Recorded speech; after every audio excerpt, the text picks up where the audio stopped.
किसी ने भी नहीं सोचा था कि हनमा युजिरो का अगला मुकाबला एक मम्मी से होगा। वह लाश सख्त और भारी कवच पहने हुए थी। कहा जाता है कि वह जापान का सबसे महान तलवारबाज था। दुनिया भर में क्लोन बनाना सख्त मना है, लेकिन टोकुगावा के पास पैसों की कोई कमी नहीं थी। एक खरबों की रकम खर्च करके उसने दुनिया के सबसे बड़े वैज्ञानिकों को बुला लिया। वैज्ञानिकों ने मम्मी की रीढ़ की हड्डी को सावधानी से खोला। अंदर की धमनियां असाधारण रूप से मजबूत थीं। उन्हें देखने के लिए माइक्रोस्कोप की भी जरूरत नहीं थी। उसकी रक्त नलिकाएं आम इंसान से 3 गुना मोटी थीं। उसकी हड्डियों से साफ पता चलता था कि वह व्यक्ति कड़ी मेहनत और अभ्यास करता था। वैज्ञानिकों ने मम्मी के शरीर से कोशिका का केंद्र निकाला, फिर उसे एक खास अंडाणु में डाल दिया। भ्रूण बहुत तेज गति से बढ़ने लगा। बीच में उसमें थोड़ा सा आदिम मानव का जीन भी मिलाया गया। धीरे धीरे क्लोन का शरीर पूरी तरह बनने लगा और आखिरकार वह अलगाव कक्ष को तोड़कर बाहर आ गया। किसी ने सोचा भी नहीं था वह मम्मी दरअसल जापान का महान तलवारबाज मियामोतो मुसाशी था। ये देखकर लोग भावुक हो गए, क्योंकि सबसे ताकतवर शब्द सबसे पहले इसी आदमी के लिए इस्तेमाल हुआ था। उस समय बकी वहीं खड़ा रह गया। अचानक उसके कानों में एक जबरदस्त धड़कन की आवाज गूंजी। वह आवाज मानो आसमान से गिरी हुई बिजली की तरह उसके दिल में गूंज उठी। बकी उस धड़कन की ताकत से हिल गया। वह धड़कन उसकी अपनी धड़कन से कहीं ज्यादा मजबूत थी, जैसे कोई सोया हुआ दैत्य अब जाग चुका हो। बकी के मन में साफ था, इस ताकत का कोई मुकाबला नहीं कर सकता। वह धड़कन बाकी सभी योद्धाओं से अलग थी, जैसे कोई तूफान सब कुछ उड़ा देने आ रहा हो, जिसे महसूस करते ही डर पैदा हो जाए। वह समझ गया कि यह धड़कन एक ऐसे योद्धा की है जो पहले कभी इस दुनिया में नहीं आया। इधर वैज्ञानिक मियामोतो मुसाशी के पूरे शरीर की जांच कर रहे थे। सभी शारीरिक संकेत सामान्य थे, कोई भी गड़बड़ी नहीं मिली। लेकिन जन्म लेने के बाद भी वह अब तक जागा नहीं था। अगर वह यूं ही सोता रहा तो यह पूरा क्लोन प्रयोग बेकार हो जाएगा। इसी बात पर वैज्ञानिकों में तेज बहस शुरू हो गई। तभी टोकुगावा ने जोर से मेज पर हाथ मारा, क्योंकि उसके दिमाग में एक तरीका आ चुका था। उसने कहा, अगर मुसाशी सिर्फ शरीर से जिंदा भी हो जाए तो वह बिना दांत का शेर होगा, क्योंकि उसके पास अपने पिछले जन्म की यादें नहीं है। उसकी बेमिसाल तलवारबाजी भी नहीं है। सिर्फ शरीर को जिंदा करना काफी नहीं है। इसलिए टोकुगावा ने फैसला किया कि वह अपनी बहन को बुलाएगा। वह मुसाशी की आत्मा को वापस लाएगी। उसकी आत्मा बुलाने की शक्ति इतनी जबरदस्त थी कि वह जिंदा इंसान की आत्मा भी बुला सकती थी। तो फिर 400 साल पहले मर चुके मुसाशी को बुलाना उसके लिए मुश्किल नहीं होगा। और यहीं से शुरू होती है असली कहानी। बकी की दुनिया में आखिरकार मियामोतो मुसाशी का क्लोन तैयार हो गया, लेकिन वह अब भी जागने का कोई संकेत नहीं दे रहा था। उसे एक महान योद्धा की आत्मा देने के लिए टोकुगावा ने अपनी बहन को बुलाया। वह एक शक्तिशाली साधिका थी, जिसकी सबसे बड़ी कला थी मरे हुए शरीर में आत्मा प्रवेश कराना। इस समय मुसाशी का शरीर लगभग पूरी तरह तैयार था। अब उसे जगाने का यही सबसे सही मौका था। कहा जाता है कि सबसे ऊंची साधना अक्सर सबसे सरल तरीके से होती है। वह बूढ़ी औरत धीरे से अपने होंठ खोलती है।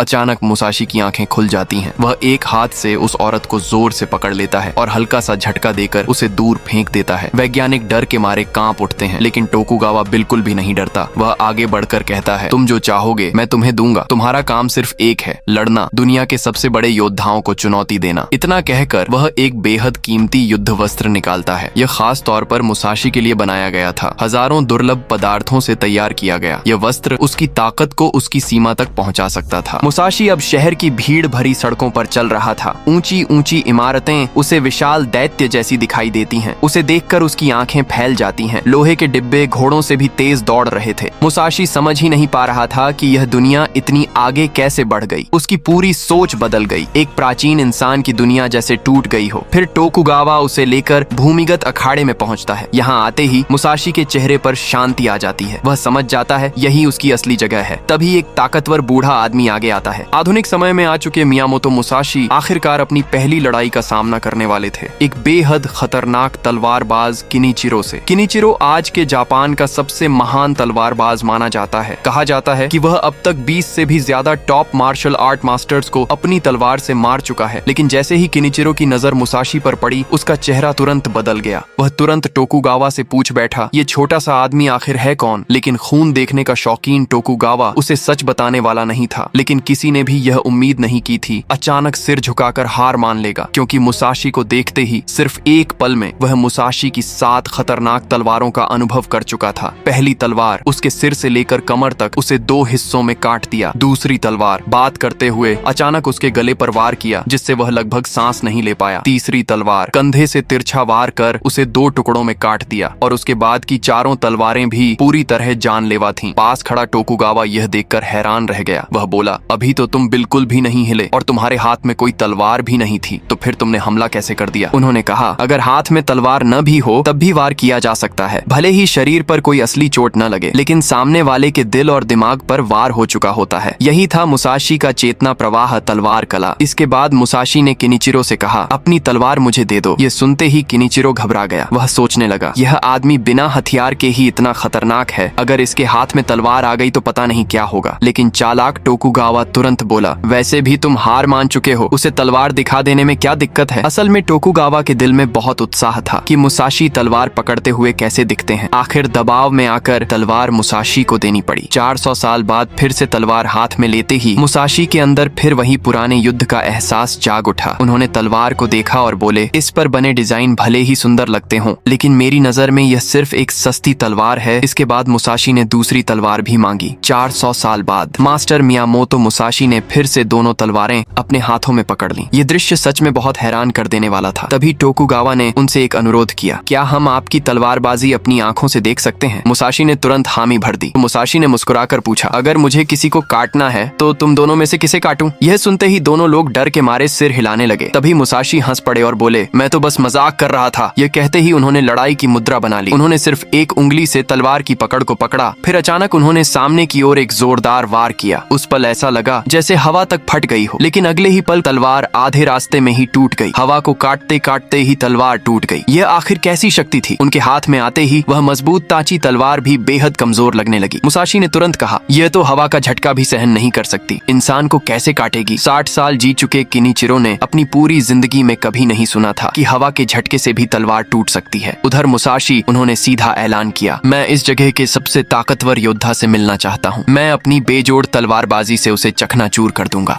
हनायामा काओरू अचानक धरती के सबसे खतरनाक जीव हनमा युजिरो को चुनौती दे देता है, और इसकी वजह सिर्फ इतनी है कि उसे बहुत ज्यादा बोरियत हो रही थी। वह तो युजिरो को बस अपना मनोरंजन करने का साधन समझ बैठा था। ये बात सुनते ही युजिरो का गुस्सा तुरंत भड़क उठा। उसके बाल ऐसे खड़े हो गए जैसे किसी सुपर योद्धा की ताकत जाग गई हो। उनके शरीर से निकलने वाला खतरनाक दबाव आसपास की हवा तक को मोड़ने लगा। हनायामा ने अपनी सारी ताकत अपने दाहिने हाथ में इकट्ठा कर ली। उसकी मुट्ठी की मांसपेशियां लोहे के टॉवर जैसी दिख रही थीं। जैसे ही उसकी ताकत पूरी हुई, उसने अपनी मुट्ठी कसकर पकड़ी और पूरी ताकत से युजिरो के चेहरे पर घूंसा मार दिया। हनायामा हमेशा से यह मानता था उसके पास ताकत भी है और प्राकृतिक प्रतिभा भी, इसलिए वह मानता था कि उसे ताकत बढ़ाने के लिए किसी खास अभ्यास की जरूरत नहीं है। उसी समय हनायामा का घूंसा सीधे युजिरो के चेहरे पर जा लगा। यह दृश्य इतना जोरदार था जैसे आसमान से कोई भारी हथौड़ा गिरा हो। वह अब भी दोनों हाथ जेब में डालकर खड़ा था। उसके चेहरे से धीरे धीरे सफेद धुआं निकलने लगा। क्या अभी अभी हुआ घूंसा इतना ताकतवर था कि उससे धुआं निकलने लगा? हनायामा ने तुरंत एक और बिजली जैसी तेज मुट्ठी चलाई, लेकिन युजिरो इस बार भी नहीं हटा, बल्कि इस बार उसके चेहरे पर एक बेहद डरावनी मुस्कान आ गई। जब हनायामा ने देखा कि उसका हमला असर ही नहीं कर रहा,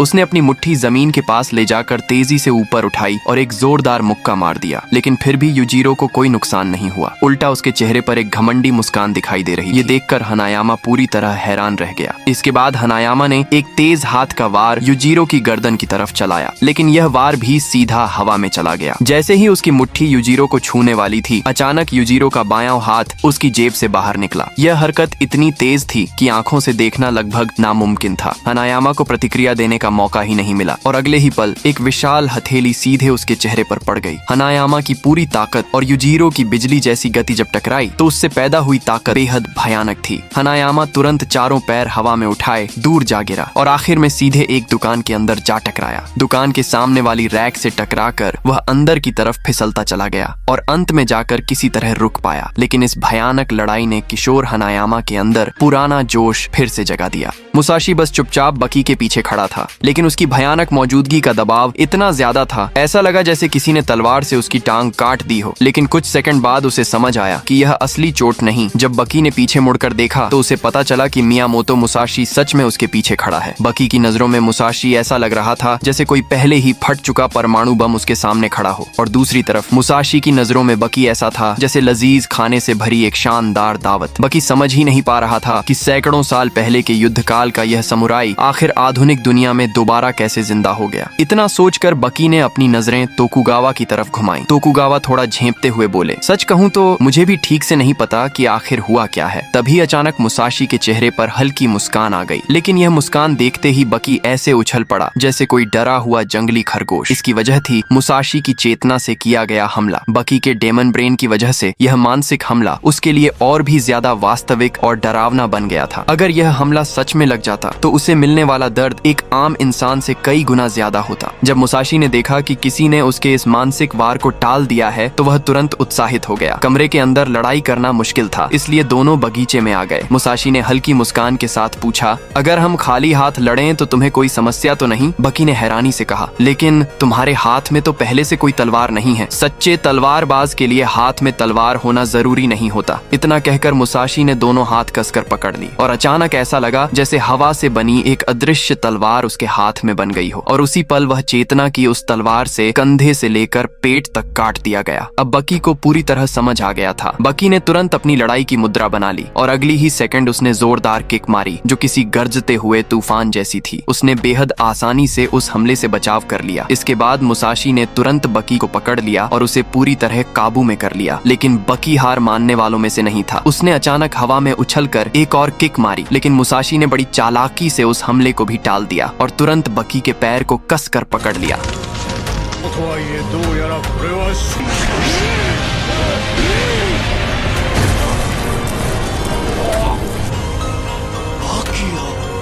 वह मुसाशी के सामने पूरी तरह हार चुका था। वह लगातार 7 दिन और 7 रात तक बेहोश रहा। जब वह आखिरकार होश में आया और बाहर के नजारे को देखा तो उसके दिल में बेइज्जती और गुस्से की आग जल रही थी, और एक बार फिर मुसाशी को चुनौती देने पहुंच गया। लेकिन मुसाशी ने हल्की हंसी के साथ कहा, 7 दिन पहले तुम एक बार मर चुके हो, तो मैं चाहूं तो तुम्हें अनगिनत बार मार सकता था।